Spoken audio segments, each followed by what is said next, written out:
What's happening, people? It's your girl Mina. Welcome back to the channel. It's been a minute. It's actually been a minute since I've done a stream. Well, I'm saying it's been a minute, but I think Monday. Actually, yeah, that is a minute because that's like 3 days ago. Big up to everyone locked in. Be sure to hit the like button, guys, and be sure to subscribe. Streams are different. The vibe is different when you're coming off the back of a loss. When you're coming off the back of a loss, it's really difficult to really get myself to sit down and talk about the game, but we're going to do it. We're going to talk about it. We're going to talk about how United struggled against Arsenal set pieces, because let's be honest, United did struggle against the set pieces, and I just don't know why they so carelessly in particular gave away set pieces knowing Arsenal's threat. We're going to talk about that. We're going to talk about what we've learned from that Arsenal game, and I guess the key takeaways, talk about the front line, talk about the midfield, talk about the back line, and essentially what does Man United need to change between now and the next time United meet Arsenal. Big up to everyone in the chat. Be sure to hit the like button. Be sure to subscribe. Let me know what you lot thought about the game yesterday. What were your takeaways from the game? I saw some people saying that they were, not expecting to win. I saw some people saying they weren't expecting to lose. It seems like a mix of emotion. I feel like it's definitely a mix of emotion. One thing I do think, though, in open play, I don't think Arsenal were as threatening as I saw them last week on the weekend against West Ham. It was nothing like that performance that they had against West Ham on the weekend. I feel like in the first half in particular, Manchester United got a lot right. Get under the opponent's skin, frustrate the opponent, force errors out of them or force them to make uncomfortable decisions when they're in possession. I feel like the gaps in particular that maybe Odegaard could have utilized, Bukayo Saka could have utilized, I feel like United did very well in kind of shutting off those gaps, which is a good thing. It's a good thing. But when the only good thing I have to say is how United played in the first half, and in particular, just speaking about the first half, it seems like United have come a long way from being a team that, go to the Emirates and win, and now go to the Emirates to defend. I definitely didn't feel like anything was going to be created in that front line, and I really wonder why Ruben Amorim went with that front line. I understand the idea about, going with a front line that gives you energy, gives you pressing, but they didn't give any of that. Garnacho didn't do any of that. Mason Mount, I think, is an interesting one, because when Mason Mount is on the pitch, I feel like sometimes he masters the art of doing nothing and getting away with it. And the reason why I'm saying that is because in possession, I think Mason Mount is a good player. He's, again, one of the players in the team that don't require a lot of touches. But also, can I say, out of possession, he does something pretty decently in comparison to, his counterparts in that front line, where he can close off passing lanes and, disrupt 1, 2, 3 players in the opposition. However, outside of that, nothing. And you know what, guys? I fully deeped it today. It's not me being reactionary or anything. It's just me really realizing this is probably the worst Manchester United front line I've ever seen in my life of being a Manchester United fan. Like, I'm not joking, guys. This is probably the worst front line that I've seen from Manchester United since I've been a Manchester United fan. And I've been a Manchester United fan for the best part of nearly 24 years. Yeah, give or take 24 years. It's a horrible front line. This front line stinks. It stinks. Let's be honest. Me and KG were talking about it today on the pod in terms of what is the biggest issues that Amorim has to fix. And I said one of it is the front line, because we could talk about the midfield, we could talk about the back line, but if the front line cannot create or score goals, it's poor. And we're going to talk about that. We're going to talk about Hojlund. We're going to talk about Rashford. We're going to talk about Garnacho. We're going to talk about this new role that Bruno Fernandes has. And essentially, we're just going to talk about, are you happy with what happened yesterday, guys? Are you guys happy with the result? Because a lot of people are saying, well, I didn't expect anything. But I'm not happy about losing to Arsenal. No matter how crap Manchester United could be. I wouldn't be happy losing to Liverpool. And I wouldn't be happy to losing to City. And I wouldn't be happy losing to any top 4 rival. I would not be happy with that. But let me see what you lot are saying. Big up to Stu, says big up Minna in the chat. R.I.P. Kafi. Yeah, I saw that. Is so sad. That is so sad. Manchester United legend. Big up to Alumba in the chat.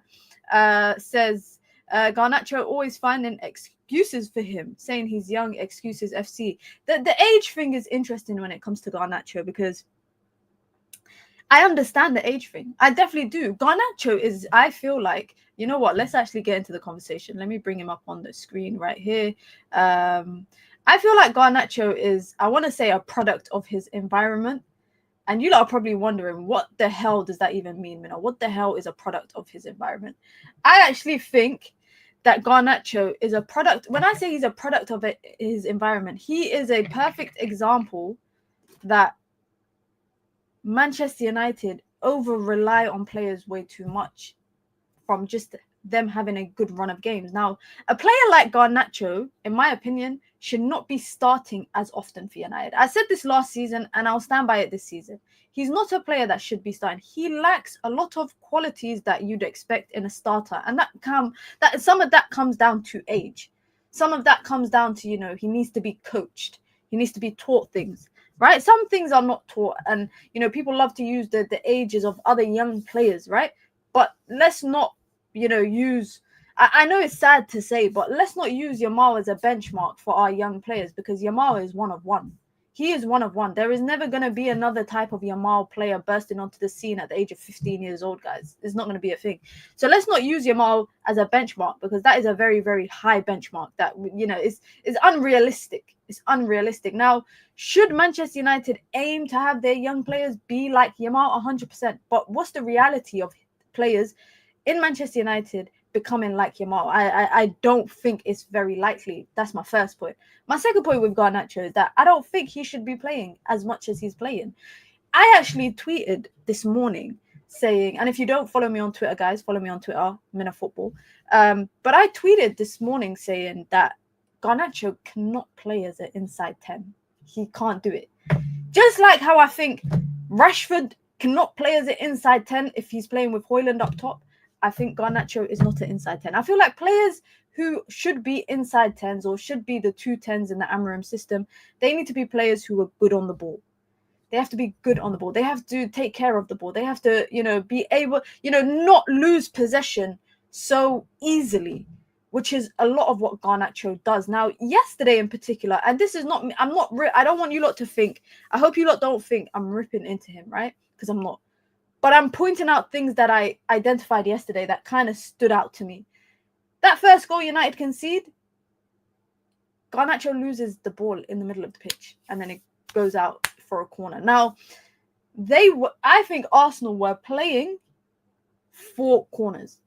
They were forcing corners out of Manchester United because they know once they realized that they couldn't break down United, and defensively the shape was compact, United were closing off any sort of opportunities for passing lanes, and you know, they were frustrating Kai Havertz and frustrating Odegaard and frustrating Saka. Once they realized that, bam, let's play for the corners, which I'm not gonna lie, guys, it's a game plan. I've seen a lot of people, you know, attributing them to Stoke, Tony Pulis, you know, saying, can you do it on a cold night, on a cold Wednesday night at Stoke? That is a game plan. That is a tactic. The same way long ball football is a tactic, you know, put 2 guys up top that are tall and just hit balls up long. That is a tactic. Getting corners and being able to utilize your set pieces is a tactic. And that actually shows you, I think, the difference between United and the difference between Arsenal. Now, I don't even think it's easy. It's getting set pieces is not the easy part. It's actually, I think, the deliveries. They've got 2 good players that can put in consistently good deliveries, right? Ask yourselves, how often do United put good deliveries into the box from corners? Because I know a lot of people are ripping into Arsenal saying that they're playing for corners and, you know, they're just scoring from set pieces. Look at the deliveries. How many times do Manchester United put in a good delivery into the box from a corner? Just think about it. How many times have I watched Christian Eriksen not beat the first man? How many times have I seen Bruno put in a stupid corner? How many times? Like, be honest with yourselves. That is a tactic. To be able to get a corner is a good thing, but to be able to put in a good delivery consistently, that is dangerous. Yeah, that it comes from ample amount of practice. Probably they probably practice their set piece deliveries a lot. We need to look at ourselves and think, how can we be more threatening from all parts of the game? Not just because, let's be honest, yesterday's game, United get the ball to the midfield and they try to go forward and it's nothing. It's nothing. Because collectively, I think the front 3 was not that threatening. That it wasn't a threat. I saw the team sheet and I thought, okay, clearly Amorim has gone for either ball retention, being able to maintain possession, and and pressing. That's it. Hojlund, I'm going to come and talk about Hojlund as well.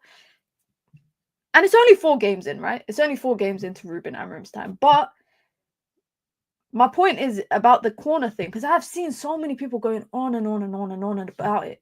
Getting the corners is not the difficult part. It's consistently putting a good delivery in. And Arsenal put in a threatening ball 9 times out of 10 yesterday because their players can put in good deliveries. We need to question why maybe United can't do what they do in terms of the what's it called, the plays that they run from set pieces.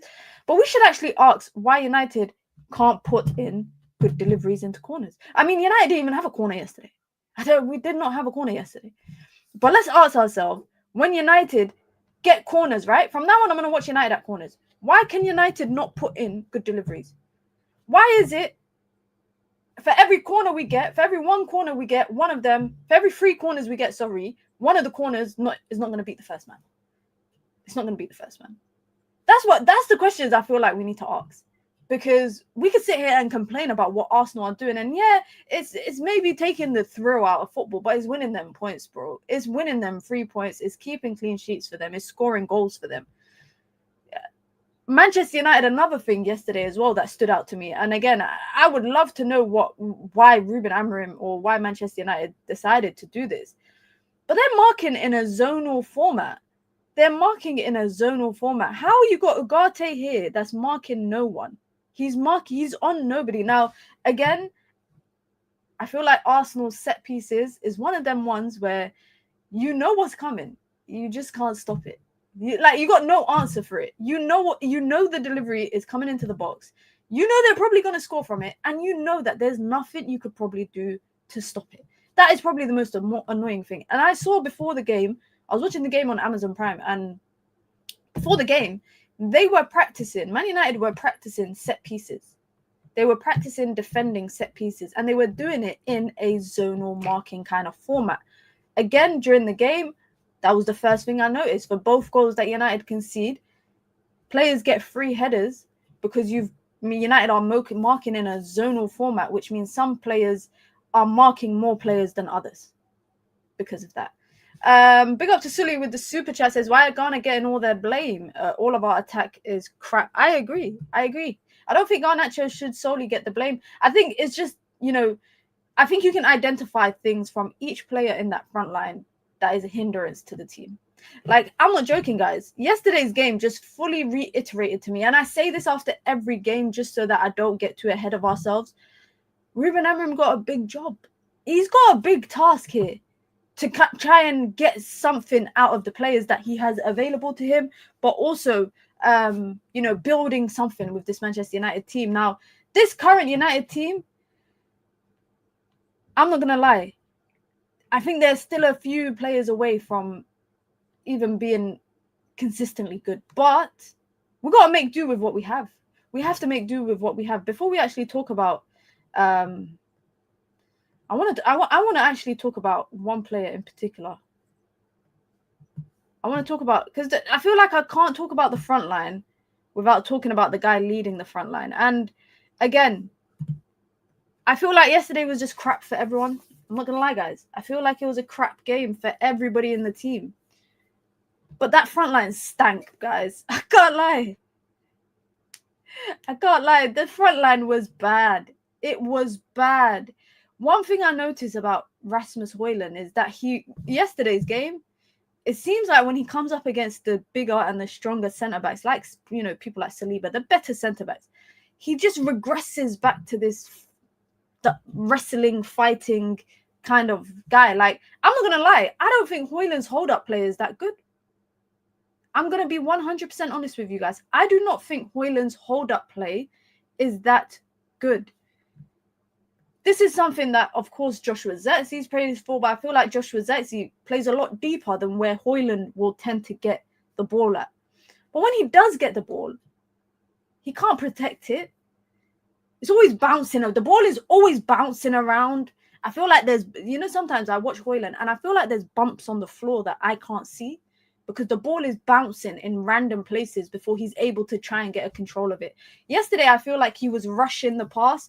He was trying to get the pass off first time to Mount, to Garnacho, get dispossessed. You either underhit it or overhit it. And I'm not gonna lie, that is one thing that stood out to me. Now, I've watched Joshua Zirkzee play against Van Dijk this season. I watched Hojlund play against Saliba this season. And the only time I really saw anyone doing something against the centre-back is when they were trying to stretch the Arsenal backline. But Saliba was comfortable. I think he looked like he was comfortable. He wasn't really threatened. You know, Garnacho was trying to stretch the backline. Hojlund's trying to stretch the backline. Hojlund, again, Garnacho, there was one moment in particular that Garnacho had the ball and tried to put across near post, and Hojlund doesn't attack the near post. He's just quite static in the box. And this is why I say that there is a long way to go for Ruben Amorim to get something out of this team. Like, genuinely speaking, guys, there is a long way to go. And I'm not saying, and by the way, guys, I think, you know what will be a good kind of judge of character or judge of kind of development? A good judge of development will be Man United against Arsenal in the FA Cup. Man United versus Arsenal in the FA Cup. I think that gives us 1 month of football where we can hopefully identify some changes. But in possession, I'm sure you guys saw what Amorim was trying to do. I don't know if you guys realized, but I saw it. And I wish, you know what? This is why I watch the game on my television, guys. Yeah, you're not going to laugh and think I'm a loser, yeah? But I watch the game on my television and I watch it on my phone so that I can take screenshots of things that I want to talk about. But I didn't do that because the game was on Amazon and I don't have Amazon Prime on my thing. So I was only watching it on my television. But there was passages of play when United had the ball where they'd go central, go out left to Mazraoui. And you know what? Mazraoui, left-sided centre-back, right-sided centre-back. I'm Gucci with him playing either or. I think Malacia looked okay as well, given the fact that it's only his second game in 18 months and it's his first start. Imagine your first start in nearly 18 months and you're playing against one of the best right wingers. You're playing against one of the best right wingers in the Premier League. I think Malacia did okay, but in terms of the passages of play in the first half, Man United would go central from Onana, then shift to the left, build up from the left, and try and do a quick switch to use when you bring an overload to one side, one switch to the other side of the pitch can kind of change the dynamic of the possession, and it will give you acres of space. Now, do I have a picture of this guy? Because, listen, you lot might think I'm being harsh. Actually, you lot actually might think I'm being harsh.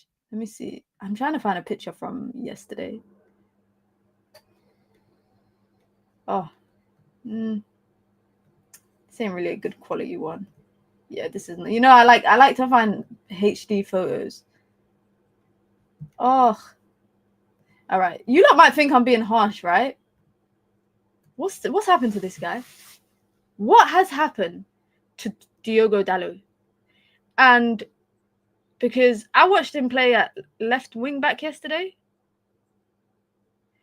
Yeah. There's one thing that he does in particular. There's one thing that really pisses me off. Yeah, it stands out. It stands out. I don't know if you lot see it, but I see it, right? Excuse my language, by the way. Dalot loves to play this. You know, when he's on his when he's playing at right wing back and he comes in on his left foot, he loves to play this kind of inside sweeping pass first time. And to me, it's never with conviction. That pass, I am never convinced that pass is going anywhere because it looks like it's completely hit and hope. And yesterday, I think there was 3 different times that I saw the ball just get dispossessed. It ends up in an Arsenal player's feet. Now, he had one of the best chances of the game, by the way, that shot from Maguire being able to keep it in. Dalot does this thing where he gets in a lot of dangerous positions. It reminds me of Fred, guys. It reminds me of Fred. I remember watching Fred all the time thinking, I wish, he's always in the right places. I wish it was someone else there. Dalot is the same example. He took a shot, edge of the ball. He was running onto the ball. This is him playing left wing back, running onto the ball, acres of space. He can play the pass across to the right-hand side, to the right wing back. He goes for goal. from the outside of the box. I wish I saw Amarim's reaction at that point. I genuinely wish I saw Amarim's reaction at that point, because that was a joke. It was a joke. But I don't want to be too harsh on players, in particular, like after a loss, because I feel like, I'm not gonna lie, I don't think many players really held their ground yesterday. I think Harry Maguire had a good performance. I think De Ligt had a good performance. I think Ugarte had a good performance. I like the cameo from Lenny Yoro, but in terms of the starters, you know, the Garnachos, the Hojlunds, the Dallos, the Brunos, Bruno was all right. I think Bruno was all right. But again, like I said, after a loss, it's really difficult to kind of speak on that, because you're too busy focused on the negatives. I mean, look at the average positions for United yesterday. Like the average position, look at the gap. Kiwo is holding down the entire central part. You got Hojlund playing near the center circle. Mount over here. Garnacho, again, this is why I say Garnacho as a 10, he's not going to give you any cover in the middle part. That's going to be the responsibility of this guy here, Bruno Fernandes, because Garnacho playing as one of the 10s is automatically, he's going to drift out wide. He's not a player that I think can play in tight spaces over here in the middle. I don't think he's a player that can really retain possession in the middle. I think he's a traditional type of winger, run at your guy down the line, put a ball in or cut in right foot. That's the kind of player I think Garnacho is, and is quite one-dimensional. He's not a player that can play in and around that middle part of the pitch. He's not a guy, I think, that can play off of, if Saliba's getting tight, if one of the centre-backs are getting tight to him, he can't play off of that. I don't think he's that sort of player, unfortunately. But I also don't think Man United have many players that can do that very well. I mean, Ahmad could probably do it, but we haven't seen him get the opportunity to play in that 10. Bruno Fernandes, I like Bruno in this deeper role, because I think it also requires him to be a lot more disciplined. But I think United should go out and buy a 10 in the summer, guys. Like, I actually think it's better for United to buy a 10, but buy someone who is more natural in that position, rather than trying to turn your players into players that can play in that position. Because it took Amorim one game, guys. It took Amorim one game to realize Marcus Rashford cannot play as a 9.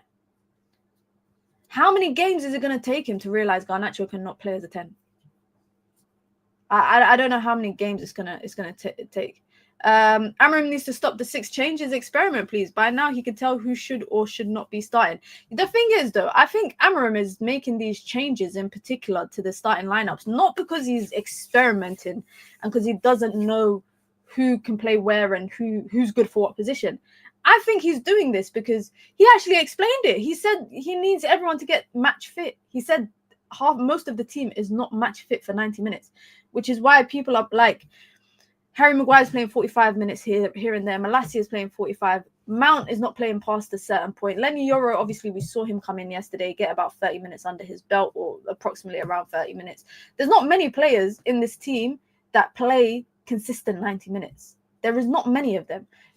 That should tell you guys how poor intensity, when it comes to intensity, I think that should tell you how poor Manchester United are. I think that can tell you one of the underlying problems of that. And Erik ten Hag had that problem as well, but I feel like his system was very unrealistic. I feel like it was quite unrealistic. Amorim said that he's forced to make changes because of injuries. He said he knows the team isn't fit and we've struggled with huge injuries, so he's trying to manage the team's fitness, which is rightfully so. I mean, the games, guys, United playing every couple of days. Like, I don't even have time, guys. I don't have time to dwell on the Arsenal game because we got a game on Saturday. I think Saturday to Thursday is the biggest gap of days that United have between their games. Because then we play again on Thursday next week. Then we play Sunday, and then I think we play Wednesday again against Spurs. It's on Wednesday, the 18th. So again, these games are piling up, unfortunately, and this is probably the worst time for Amorim to come in terms of fitness, because you've got a run of games every couple of days, and your team is not 90 minutes fit. there's not many people in your team that can play 90 minutes in your system. So now you have to keep chopping and changing. But when you keep chopping and changing, you're never really going to get any consistency in your lineup. I mean, who has played consistently under Amorim every game? Bruno, I think, has played most of the games. Mazraoui, De Ligt, Dallo, Onana. Like, I think the front line and the midfield has probably been the one that has changed around a lot. I mean, that front line, I don't think United have started with the same front line 2 games in a row so far. I know it's only 4 games in, but I don't think they've started with the same front line back-to-back games. Equally with saying that, I don't think that front line thing is down solely to fitness. I actually think Amorim is trying to figure out who works where and what works where. Like I said, it took him 1 day to 60 minutes. It took him 60 minutes to realize, that Marcus Rashford cannot play as a number 9. So I know for a fact that he will notice who cannot play maybe as a 10. I know for a fact that he will notice who can potentially not play as a deep line 8, etc. I know for a fact he will notice this stuff. He will notice this stuff. But I also think that I don't know if you lot saw on the touchline yesterday. Let me know if you saw, by the way. He looked stressed. He just looked like, like his face. You know, they say like your facial reaction can tell a story, basically. Amorim's story was saying, what the F is this? Because let's be honest, like, and I don't want to get, one thing I don't want to do is get carried away with the stats, right? I don't want to get carried away with the stats because the game is bigger than stats, but possession was equal. But watching the game, I'd never felt at any point United were equal with possession. I did not feel, and I feel like momentum really shifted in the second half. The first half, there was not much momentum on either side. It was a very, like, if you told me right now, Mina, I fell asleep in the first half, I wouldn't blame you. Because on both ends, it was a very lackluster kind of first half. Second half, the momentum shifted, especially, after that first goal, the momentum completely shifted. And it's funny because both of their goals come from centre-backs. Both of them come from centre-backs. One thing I do like about Amorim, though, I'm not going to lie, guys, is his ability to change the game, to make changes in the game consistently, especially in the second half. I mean, if we look at yesterday's changes, 40 half-time, second half, at the beginning of the second half, he made a change. 59th minute, he made 3 changes. 79th minute, he made another change. So he was making a change every 10, 15 or so minutes in the second half. And I feel like by the time the Antony change came, I mean, for me, that was a sign of giving up. Because when you're bringing on Antony, you ain't getting shit. And I don't mean this like in a disrespectful way to Antony, but I have fully accepted that Antony will not be a part of Make United Great Again. I have fully accepted it. Antony will not be a part of the greatness that potentially is to come at Manchester United. And decision making, I speak about this all the time. But Antony's decision making is an example of the issues I have with the players in the team and the decisions that they make. Because United get a free kick, edge of the box, threatening position. You got Rashford standing over it. You got Bruno standing over it. Antony standing over it for that decoy run. He makes the decoy run into a dangerous place. No Arsenal player tracking him. I mean, they probably thought it's Antony. We don't need to track him. But whatever, innit? It is what it is. But he makes a run into a dangerous position, gets the ball, a perfectly weighted pass from Bruno. He has the option of, I think, playing it across goal first time. At that point, there's Hojlund is in the box, I think. No, at that point, Xerxes in the box. De Ligt is in the box. There's quite a few. Ugarte is in the box, and they're all in line with him. Yeah? Or he has the choice to go for goal. He gets the choice to go for goal, right? And he goes for goal. But it's not the fact that he went for goal. Because, again, I wouldn't be mad if it's an attacking player. I wouldn't be mad if an attacking player goes for goal, right? But he went for goal and side-footed it straight into the keeper's hands. He side-footed it straight into the keeper's hands. The header that De Ligt had, was a bigger problem to David Raya than it was that shot. If we're on that note for blaming Rashford for the corner, might as well blame the others for the other 12 corners we had. I didn't blame Rashford for the corner. I didn't blame him for the corner. But one thing, like I said that Garnacho gave the ball away for the corner, but that's more so him giving it away in the center circle or the middle third of the pitch in comparison to Marcus Rashford giving away a corner, right? Like, the way that I saw the game yesterday, guys, Arsenal were forcing corners out of Manchester United. Right? There was a chance, I think, Malacia, first half, I think it was Malacia versus Saka. Saka cuts onto his right foot. Malacia gets a good block off, or Mazraoui gets a block off. And then Malacia can't clear it in time. Anana comes. He can't pick it up because it's a back pass. There's like a little miscommunication, and Malacia pokes it out for a corner. That's what Arsenal were trying to do. They were trying to force corners out of Manchester United, and it worked. It worked. We might not necessarily agree with, like, as football fans, everybody's got their own opinions, right, on how football should be played. Yeah, everyone has their own opinions about the way football should be played. But if you're forcing corners out of, if you're forcing set pieces out the opponent, that's just like any other tactic in a game. It's like any other tactic. So I don't think United should, as fans, I don't think we should be dwelling on the fact that that Arsenal were getting a lot of corners. Why were we giving them away? That's the question. Why were we giving corners away? Because that is, for me, where the question kind of stands out. The question kind of stands out for me there. And I don't know if you guys agree. Let me know if you guys agree. But quickly on that note, guys, be sure to hit the like button if you've just come through. Really helps with the algorithm. Big up to everyone if you're new here as well. If you want to join the membership club, you can. It's the pinned comment in the chat. You get your badges, you get your emojis, you get your custom member content. Of course, you get to support the growth of the channel. If you want to support the channel in alternative ways, you can by sending in super chats with your comments, with your questions, with your thoughts, or just to show some love. And if you want to show some love in an easy way, just hit the like button. It's nice, it's quick, it's free. Just hit the like button, guys. It seems like you lot are disagreeing with the corner that Rashford gave. It seems like you guys are disagreeing with the corner that he gave.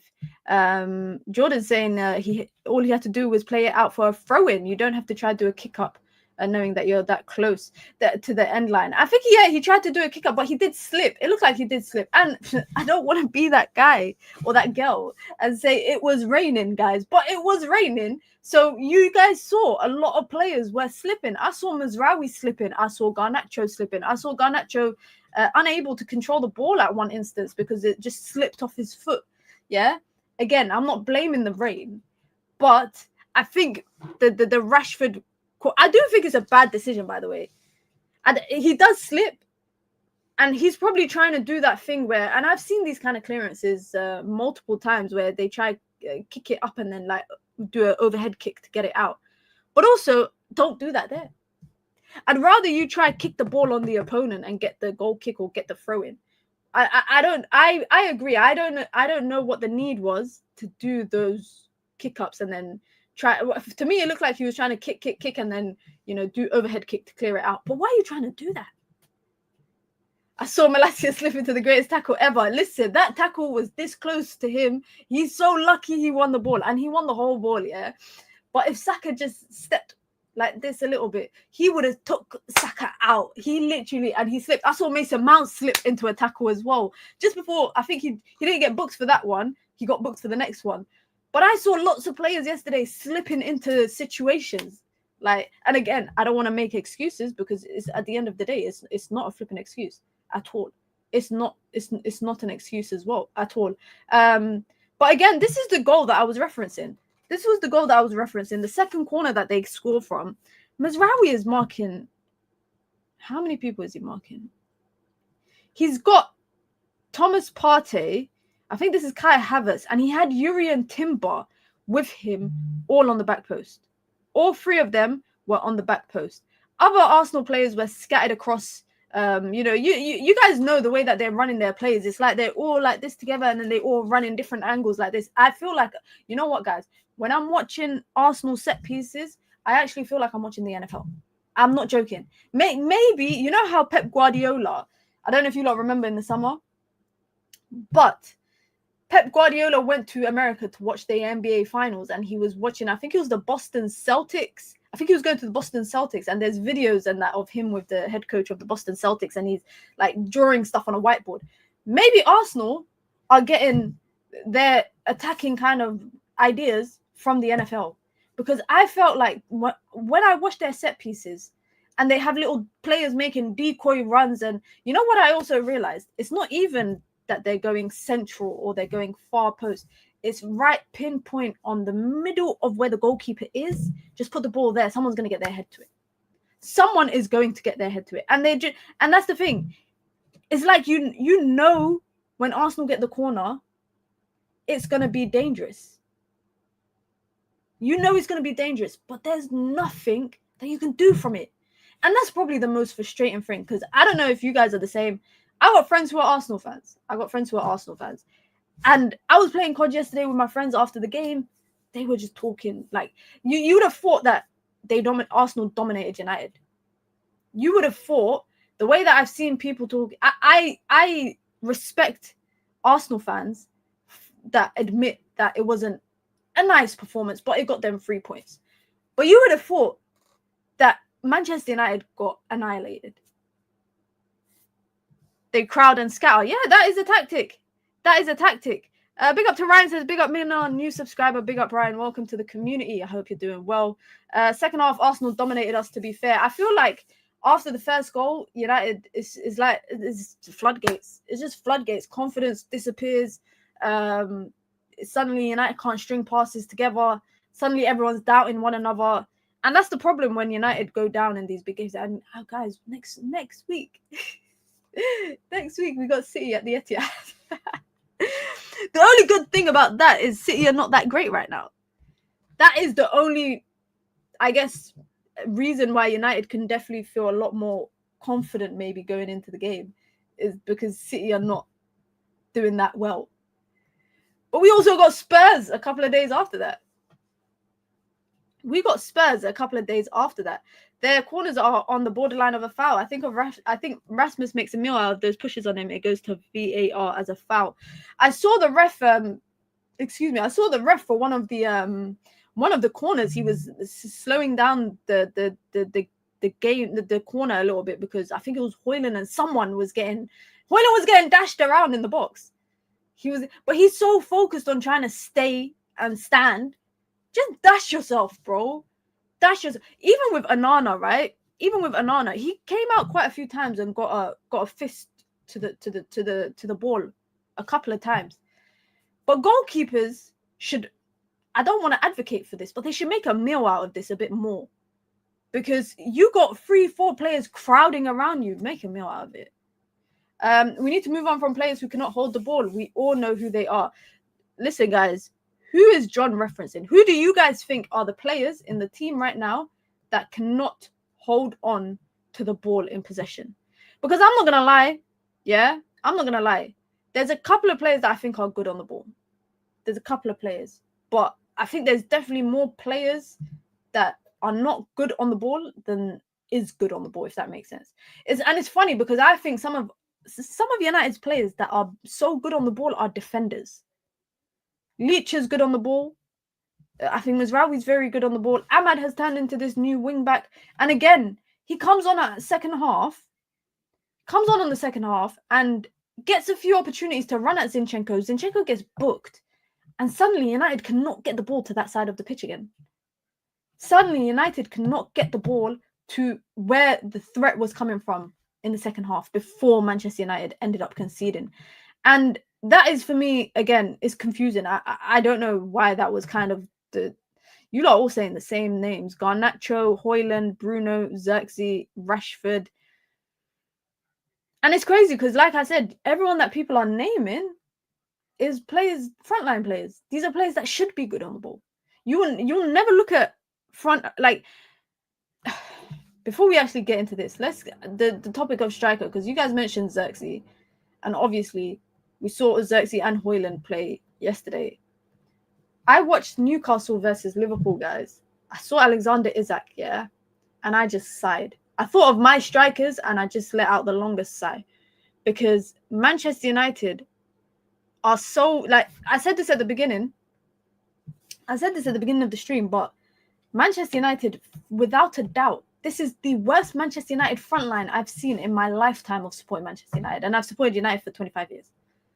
This is the worst Manchester United team, frontline wise, strikers wise. I went from, and I'm saying but I'm saying it's actually we, it's all of us. We went from seeing amazing strikers, even in the era, after Sir Alex Ferguson. I don't even think the strikers were this bad. And I'm talking about the Lukakus. I'm talking about the Cavani's, the Ibrahimoviches, the Martials. They weren't even as bad as this front line. And I know what people are going to say to me. They're going to say, Minna, we don't create enough for our strikers. I don't feel like some of our strikers have striker instincts. I don't think that. And maybe it's because, again, it actually shocks me, the criticism that Xerxes gets quite a bit, right? Because Xerxes gets more criticism, and he's been here for 3 months, inconsistently in and out of the starting lineup. But everyone says you have to wait for Hojlund. He's going to come good. He's, under Amorim, he's going to be the Gyökeres of Amorim's Manchester United team. But he's been here for a year and a bit. I'm just saying it's double standards when it comes to two players. One who came with, I think, bigger prospects, bigger price tag, bigger expectations on his shoulders than Joshua Xerxes. I still have question marks over Joshua Xerxes, but I always say Joshua Xerxes for me is a luxury player. He's a player that, the final piece of the puzzle, when you've done most of the puzzle, he's the final piece. He's a luxury player. He's not your traditional number 9. And maybe that is what frustrates a lot of people, because people are so used to seeing someone wearing the number 9 or number 11 for Manchester United, and they're scoring goals. I understand that. Big up to Riri with the super chat, says, bless up Minna and the community. Bless up, sis. I hope you are doing well. No one is waiting for Hojlund. That's why I'm saying, Minna, KG needs to hear that. Me and KG had a long chat. Listen, we got a new podcast on KG's channel called the Sleeping Giants podcast. Episode 2 is actually, KG's a disgrace, can I just say, yeah? Because he was meant to premiere it at 6 p.m. today, so that by the time I go live, the premiere would have been done. But I think it's premiering right now. But make sure you actually watch the pod after, because we talk about the Xerxes, we talk about the striker thing at United. We talk about the striker thing. And I've been saying Xerxes is a luxury player. There are situations in a game, I think, that will be a requirement to have a player like Xerxes in, but he's not going to be a player that you're going to need at all times. Now, yesterday, I'm not going to lie, when Xerxes came on, at no point did I think, yeah, United going to score. Because Xerxes is not the guy that I think in a game like this at the Emirates, where United haven't won since 5 years ago. United haven't won since 2019, I think, is the Millie Rock year, when Jesse Lingard Millie rocked at the Emirates. I didn't expect him to come on and score. 2018, bloody hell. How old was I? I was a very young person in 2018, guys. Life before COVID and life after COVID feels like it's 10 lifetimes ago. It definitely feels like it's 10 lifetimes ago. Just on the topic of players, obviously, I think we need to talk about the elephant in the room. I think we need to talk about the injury woes that Luke Shaw thing. Now, Amram was actually asked about it before the game on Amazon Prime. I don't know if a lot of you guys saw it, but he was asked about it. And he said, he sees how hard he's working, to get fit and to, stay ready and to lose weight. I don't know why he mentioned losing weight, by the way, but he said to lose weight and all of that stuff. And he was like, we support him, we'll be here for him. I feel sorry for Luke Shaw. Yeah, and I spoke about it last month when I was on Sky Sports. I said I feel sorry for Luke Shaw. But also, this is a business. United need to be cutthroat when it comes to decisions. Because for so long, United have been run on the idea of sentiment. Oh, this person has been a long servant of the club. Oh, this person is United through and through. Oh, this person is a Manc born and bred. They're United, since childhood. United need to move away from sentiment. Yes, you can feel sorry. You can absolutely feel sorry for Luke Shaw and everything he's endured.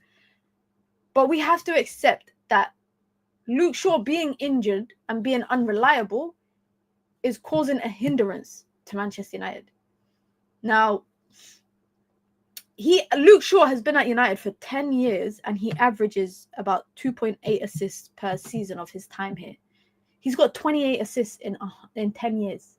10 years, he's got 28 assists. That's blasphemy. If you were to look up blasphemy in the dictionary, that's what's going to come up. Luke Shaw having 28 assists in 10 seasons. Now, we could talk about on his day, when he's available. We could talk about all of that stuff. But I want Manchester United to just make cutthroat decisions, whether it's a decision about Bruno, whether it's a decision about Rashford, whether it's a decision about Garnacho, whether it's a decision about Luke Shaw. Just make a decision and stick to it. That's it. That's it. Was it when he was doing well together with Rashi? They linked up well and then everything halted. No, because it's spread out. I think most of those assists came across like a couple of years. But yeah, it's when he was playing on the left with Rashi. But those assists have come across the last 10 years. So I think it's like a couple of assists each season in all competitions, which is crazy. That's wild. That is really, really wild to me. But Manchester United have to sign a left back or a left wing back in the summer. But this guy here, guys, would you not be against? Who? Just yes or no. Maguire stays at United as a backup centre-back on reduced wages. Yes or no? Given the fact that Johnny Evans is leaving in the summer, probably. He's going to retire. Lindelof is going to leave as well in the summer. Luke Shaw unavailable.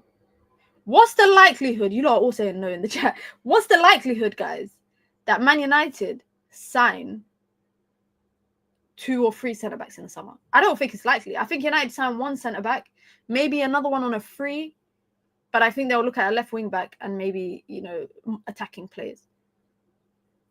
100, he's on 190k, and obviously his contract will expire. I think he's got an option that either United will pick up or they will just let him leave on a free. But there's not really much for conversation because all of you guys have said no. I think they'll keep him. I think so too.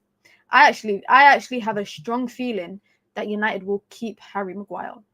And it's not me saying that United should, because yeah, I actually think they should, I actually think they should. Taking into consideration all the stuff about, what's the likelihood of United signing 2 or 3 centre-backs. I think Amorim's system actually plays to his strengths. I think he could be the central centre-back backup option if necessary. Taking all of that into consideration, experienced, professional, available. The only thing is that he's been struggling with injury sometimes over the last 18 or so months. After seeing Branthwaite, I'm keeping Maguire's backup. Listen, after seeing Branthwaite, guys, and I was never keen on Branthwaite, but I think seeing him against United just reiterated why I do not want him anywhere near United. You know who is another person that United might have dodged a bullet with? Todibo. I don't know if you guys have been keeping up with Todibo, but him and the West Ham manager, what's his name? Lopetegui, whatever his name is, they've fallen out. They have fallen out. And Todibo is now training by himself. I don't know if you guys have heard about it. Todibo is training away from West Ham because apparently over the weekend against Arsenal, the manager at halftime gave a bollocking to the players, and I think he used Todibo as an example. That's what the articles are saying. But again, United may have dodged a bullet with that. United may have dodged a bullet like that. Big up to Gabriel, says, as a sporting CP fan, Ruben did a great job with set pieces. That's how we won the title in 2021. Almost every corner was a goal. One thing I have realized, though, from set pieces, that we ain't had a lot like Arsenal have, but from the set pieces we've had since Amorim has arrived, I don't know if you guys saw. I think Malacia was taking set pieces against Bodo Glimt. He was taking corners as the left-footed thing. Ahmad is both-footed. Under Ten Hag, we saw Ahmad taking set pieces occasionally. Obviously, Bruno takes the in-swingers on the left, and then on the other side, it will be players who are left-footed. I'm definitely seeing better deliveries. I'm not, we're not getting on the end of them, but I'm seeing better deliveries. I'm seeing players, being able to beat the first man from a set piece, which before would have been absolutely unheard of. As what's it called? At Manchester United, it would have been absolutely unheard of. But if sporting fans are saying that that's what Amorim kind of how he won the league with them, I hear it. What did you lot think of Malacia yesterday? What did we think of Malacia's performance? I think Malacia, as long as he keeps getting up to match fitness, the more games he plays, the more minutes he gets under his belt in senior football, not under 21s football. I'm talking about senior football. I think he'll be a good backup option, but I don't see him being a starting left wing back game in, game out for United. But equally with saying that, I never really saw him to be the starting left back for United, even when we brought him. Malacia did very well yesterday. I think he did good. 45 minutes under his belt, same as the game last week as well. I'd sell him in Jan. That's I was going to say that's harsh, but I'm also the same person that said that Man United need to be more cutthroat and they need to make more decisions without thinking about emotions and the sentiment part of it. I mean, this is a guy that, to be honest, I think this season will be a feeler season for Manchester United in terms of identifying whether he will get back to being that level again. Now, he might never get back to what he was before the injury, but if he can get as close back to it, then Man United have a good asset on their hands. But if he can't get back to that, and he maybe has issues with injuries, because having 2 surgeries, guys, is no joke. Like, having 1 surgery is difficult to kind of come back from, but having 2 surgeries, it's not easy. So if he gets any injury issues, and Man United will have to be very cautious with the match games, the amount of games that he gets. And already that is a liability, I think, when the team has to, you can only play 1 game a week or 1 game every other week because of, you're coming back from an injury. You're already, again, an asset that is not being able, the club can't really utilize you that often. What was the injury? It was a knee problem that he had before he joined Man United. So The Athletic did like a dossier about it. It was a knee injury that he had before he joined Man United, but Man United were happy to sign him with it because it wasn't a big problem. But the more he played for United, it got worse. And towards the end of the season, Manchester United said that he's going to, because it got to a point where he couldn't play anymore. But he could have had not had the surgery and continued playing, but they said that he will struggle, or it's better that he has the surgery. So he decided to have the surgery. Man United wanted him to have it in London at their recommended doctors. He wanted to go back to the Netherlands and have it there. So that's what they did. They let him go back to the Netherlands. He had the surgery. Doctor fucked up. Excuse my language. Doctor messed up. Comes back to the UK, gets another second surgery here. And because of that, because he had 2 consecutive surgeries, that's why his return was so prolonged. I thought he had a pretty good game. Enjoyed his aggression. Would love to see him play more. For now, we'll see when the season ends. Yeah, definitely. I think the season is a feeler season for United to see whether, listen, if he can be a good asset, he doesn't have to be a great asset. I think we're so used to maybe expecting every player to be 10 out of 10. Sometimes you just need players that can play when called upon and can play a good game. He doesn't have to be a starting left wing back for me. I don't think he is a starting left wing back for United. But I wouldn't be against him being a rotation option when it comes to backup. I wouldn't be against it. Man United have him, I think, for 3 more seasons. I think his contract is for 3 more seasons. He's not on a lot of wages as well. He just needs to be a kind of player that when he comes in, just drops a good performance. And I think yesterday, for what he came up against, I think he did pretty well. Actually, taking into consideration, that it was Malacia's 2nd game since returning back from an 18-month injury. He's coming up against, on one side, Saka, Odegaard, Timber. I think he did pretty decent. Of course, it was, I think, the first half. He only played the first half. So I can't really say that the second half would have went in a different direction. On the ball, I don't think Malacia is amazing. I'm not going to lie. I don't think he's amazing. He's very one-footed on the ball. And what I mean by one-footed is he does everything on his left foot. I understand it's his stronger foot, but I don't really see him pass much with his right foot. I don't see him come onto his right foot to try and, open up the space and open up the angle for the pass. I don't see him do that a lot. And that can be a hindrance because I feel like when Mizraoui is playing next to him, for example, Mizraoui can pass with his left and his right. When Ahmad's playing right wing back, Ahmad can play with his predominant left foot, or he can pass with his right foot as well. So that option is there.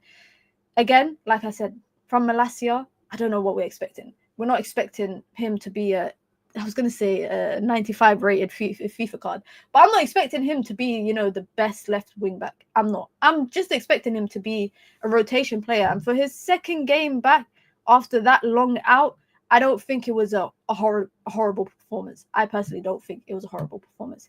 But there we have it, guys. That's the end of the stream. In terms of how am I feeling after hearing the noise, we might go for Son, and Diallo contract is on the air. I saw that there is reports that, I saw a report that said that Ahmad felt like he was unwanted before Ruben Amorim arrived. He felt like he was unwanted at Manchester United. Then I saw reports that Amorim confirmed it as well, that they're beginning talks with Ahmad to get him tied down to a long-term contract. I did see that link to Son. I don't know. I just don't see it happening, especially because of his age. I'm not saying he's a bad player, but I'm trying to think of logically what will Ineos's recruitment strategy look like in the summer if we go off of this summer and we go off of, what Jim Ratcliffe has said about, finding the best in class and, young players and young core and all of that kind of stuff. I don't see United getting Son for that reason. But I don't want to write it off. Anything's possible. Anything is possible. But listen, guys, yesterday's game, man, I don't want to say it is what it is, but we move. We absolutely are on to the next. And with the games are coming thick and fast, guys. We're playing again on Saturday, 5:30 kickoff, in case you didn't know, against Nottingham Forest, which will be a testing game. That will be a testing game as well. But I hope by the time Man United play Arsenal again in the FA Cup, I don't know how we got them in the third round. What, by the way, guys, is the odds of United getting them in the third round? Like, third round, not even fifth round. Third round. This is the round that we all start from. And you're telling me we flip and end up with Arsenal? The FA scripted that. But I hope by then it'll be a month between both games, and it will be a good nine games or 10 games maybe in between that. We should be able to identify between that game and that game against Arsenal. We should be able to identify some changes. So United should have learned something. I know Ruben Amorim and the team will definitely have learned a lot, because I learned stuff from that game yesterday. But it also makes me curious as to how United will approach the games against City, against Spurs, against Liverpool. Like, Ruben Amorim in his first 13 or 12 games, he has to play Newcastle, he has to play Liverpool, he has to play Arsenal twice, he has to play Spurs, he has to play City. Like, out of those, so 50% of those games are against big teams. Hopefully we learn to defend set pieces. I hope that should be, number one on the whiteboard in Carrington versus Arsenal. Number one, defend set pieces. It doesn't take a flipping wizard to figure it out. It does not take a wizard. But listen, guys, big up to everyone. Make sure you hit the like button, especially if you are watching this back. Make sure you check out the Sleeping Giant podcast as well, episode 2 on KG's channel. We spoke about a lot. And we did clash about a couple of stuff as well. I'll be back tomorrow, of course, daily dose of Mina. Tomorrow we'll have some transfer news as well to talk about, because there's been some transfer news throughout the week. I just haven't done a stream with it. Make sure you guys check out the 5 things we learned after the game. Video is up right now, so make sure you guys go check that out from yesterday's game. Make sure you hit the like button as well. It really helps with the algorithm. Be sure to follow me on all socials right here. Every platform I post on: Instagram, TikTok, Twitter, etc. And I'll be back tomorrow, inshallah, God willing, with another stream. Big up to everyone, man. Be sure to hit the like button. And football's on right now, guys. It's Bournemouth versus Spurs, so I'm gonna go watch that. Hit the like button on your way out, guys. I hope you have a great evening. I'm out. Peace.